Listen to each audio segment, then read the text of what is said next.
ভেবে দেখুন তো, আপনারা ৩ বন্ধু মিলে একটি সহজ চুরির প্ল্যান করলেন। টার্গেট একজন অসহায় অন্ধ বৃদ্ধ, যার বাড়িতে লুকিয়ে আছে কোটি কোটি টাকা। কিন্তু বাড়ির ভেতরে ঢোকার পরেই বুঝতে পারলেন এই বৃদ্ধ মানুষটি আসলে কোনো সাধারণ মানুষ নয়, যার হাত থেকে বাঁচতে হলে আপনার নিজের নিঃশ্বাসটুকুও বন্ধ করে রাখতে হবে। আজ আমরা আলোচনা করব ২০১৬ সালে মুক্তিপ্রাপ্ত blockbuster thriller movie Don't Breathe নিয়ে। চলুন মুভির কিছু দৃশ্য দেখে শুরু করা যাক।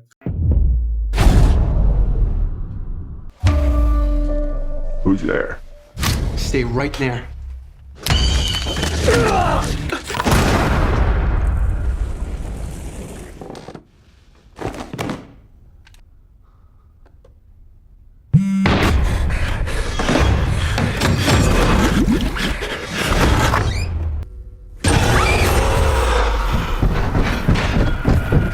What I see.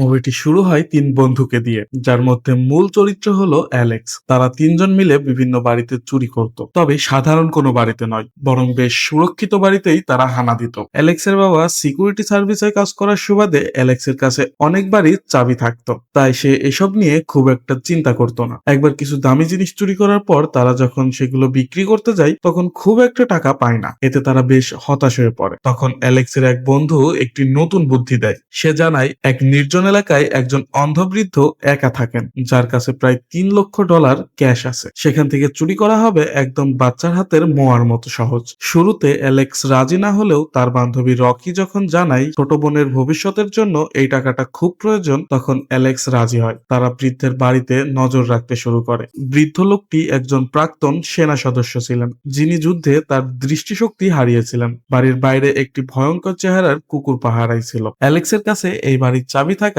তারা সহজেই ভেতরে ঢোকে। প্রথমে তারা কুকুরটিকে অজ্ঞান করে এবং অ্যালার্ম সিস্টেম বন্ধ করে দেয়, কিন্তু মূল দরজায় অনেকগুলো তালা থাকায় তারা অবাক হয়ে যায়। তখন রকি জানালা দিয়ে ভেতরে ঢোকে এবং বাকিদের ভেতরে নেয়। অ্যালেক্সের বন্ধুটি বৃদ্ধের রুমে গিয়ে তাকে অজ্ঞান করার জন্য গ্যাস ছড়িয়ে দেয়। তারা মনে করেছিল $৩ লক্ষ একটি বিশেষ দরজার পেছনে আছে, কিন্তু সেই দরজার তালা কোনোভাবেই খোলা যাচ্ছিল না। হঠাৎ অ্যালেক্সের বন্ধু একটি পিস্তল বের করে তালা লক্ষ্য করে গুলি ছোড়ে। গুলির শব্দে বৃদ্ধ জেগে যান এবং দ্রুত সেখানে চলে আসেন। বৃদ্ধ অন্ধ হলেও তার বাকি ইন্দ্রিয়গুলো ছিল প্রচন্ড প্রখর। অ্যালেক্সের বন্ধু তাকে ভয় দেখানোর চেষ্টা করলে বৃদ্ধ উল্টো তাকেই জাপটে ধরেন এবং শ্বাসরোধ করে মেরে ফেলার চেষ্টা করেন। এক পর্যায়ে সেই বৃদ্ধ নিজের বন্দুক দিয়েই সেই ছেলেকে গুলি করে মেরে ফেলেন। রকি পাশের রুমে সব দেখছিল, কিন্তু ভয়ে কিছু করতে পারছিল না। অ্যালেক্স এবং রকি বাড়ির ভেতরে একটি সিক্রেট সেফ খুঁজে পায়। রকি বৃদ্ধের টাইপ করা কোডটি দেখে ফেলে এবং সেফ খুলে ফেলে। খুলে দেখে সেখানে $৩ লক্ষ নয়, বরং $১ লক্ষ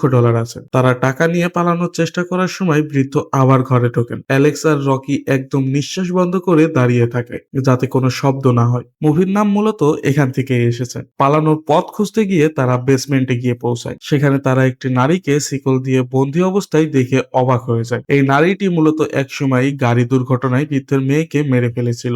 বৃদ্ধ তাকে এখানে বন্দী করে রেখেছিলেন। রকি আর অ্যালেক্স তাকে মুক্ত করে সাথে নিয়ে পালানোর চেষ্টা করে, কিন্তু বৃদ্ধ তাদের দিকে গুলি ছুড়লে সেই বন্দী নারীটি মারা যান। এতে বৃদ্ধ ভীষণ ভেঙে পড়েন। এরপর বৃদ্ধ বাড়ির সব লাইট বন্ধ করে দেন, যাতে পুরো বাড়ি অন্ধকার হয়ে যায়। অন্ধকারের বৃদ্ধের সাথে লড়াই করা রকি আর অ্যালেক্সের জন্য অসম্ভব হয়ে পড়ে। অনেক ধাওয়া পাল্টা ধাওয়ার পরে বৃদ্ধ অ্যালেক্সকে একটি গার্ডেনিং টুল দিয়ে আঘাত করে মেরে ফেলেন, যদিও পরে জানা যায় সে বেঁচে গিয়েছিল। রকিকেও বৃদ্ধ ধরে ফেলেন এবং বেসমেন্টে নিয়ে অমানবিক নির্যাতন শুরু করেন। রকি জানতে পারে বৃদ্ধ তাকে দিয়ে তার মৃত মেয়ের অভাব পূরণ করতে চান। ঠিক সেই সময় অ্যালেক্স, যে আগে আঘাত থেকে বেঁচে গিয়েছিল, সেখানে হাজির হয় এবং বৃদ্ধকে হাতুড়ি দিয়ে আঘাত করে রকিকে উদ্ধার করে। তারা দুজন যখন পালানোর শেষ পর্যায়ে, তখন বৃদ্ধ আবার বন্দুক নিয়ে আসে এবং এবার সত্যি অ্যালেক্সকে গুলি করে মেরে ফেলেন।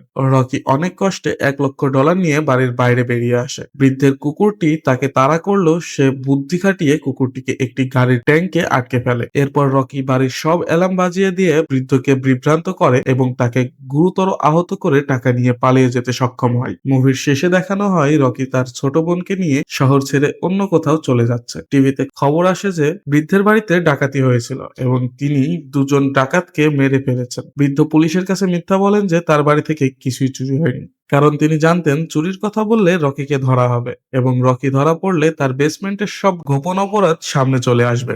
রকি $1,00,000 নিয়ে পালিয়ে গেলেও গল্প কিন্তু এখানেই শেষ নয়। সেই অন্ধবৃদ্ধ কিন্তু এখনো বেঁচে আছে এবং সে প্রতিশোধ নিতে মরিয়া। রকির নতুন জীবনে কি আবারও অন্ধকার নেমে আসবে? বন্ধুরা, এই মুভির দ্বিতীয় পার্ট আরো বেশি ভয়ঙ্কর আর রহস্যে ভরা। আপনারা যদি পার্ট 2 দেখতে চান তাহলে এখনই কমেন্টে পার্ট 2 লিখে জানান। ভিডিওটি ভালো লাগলে লাইক দিন এবং সাবস্ক্রাইব করে সাথেই থাকুন। দেখা হচ্ছে পরের পার্টে।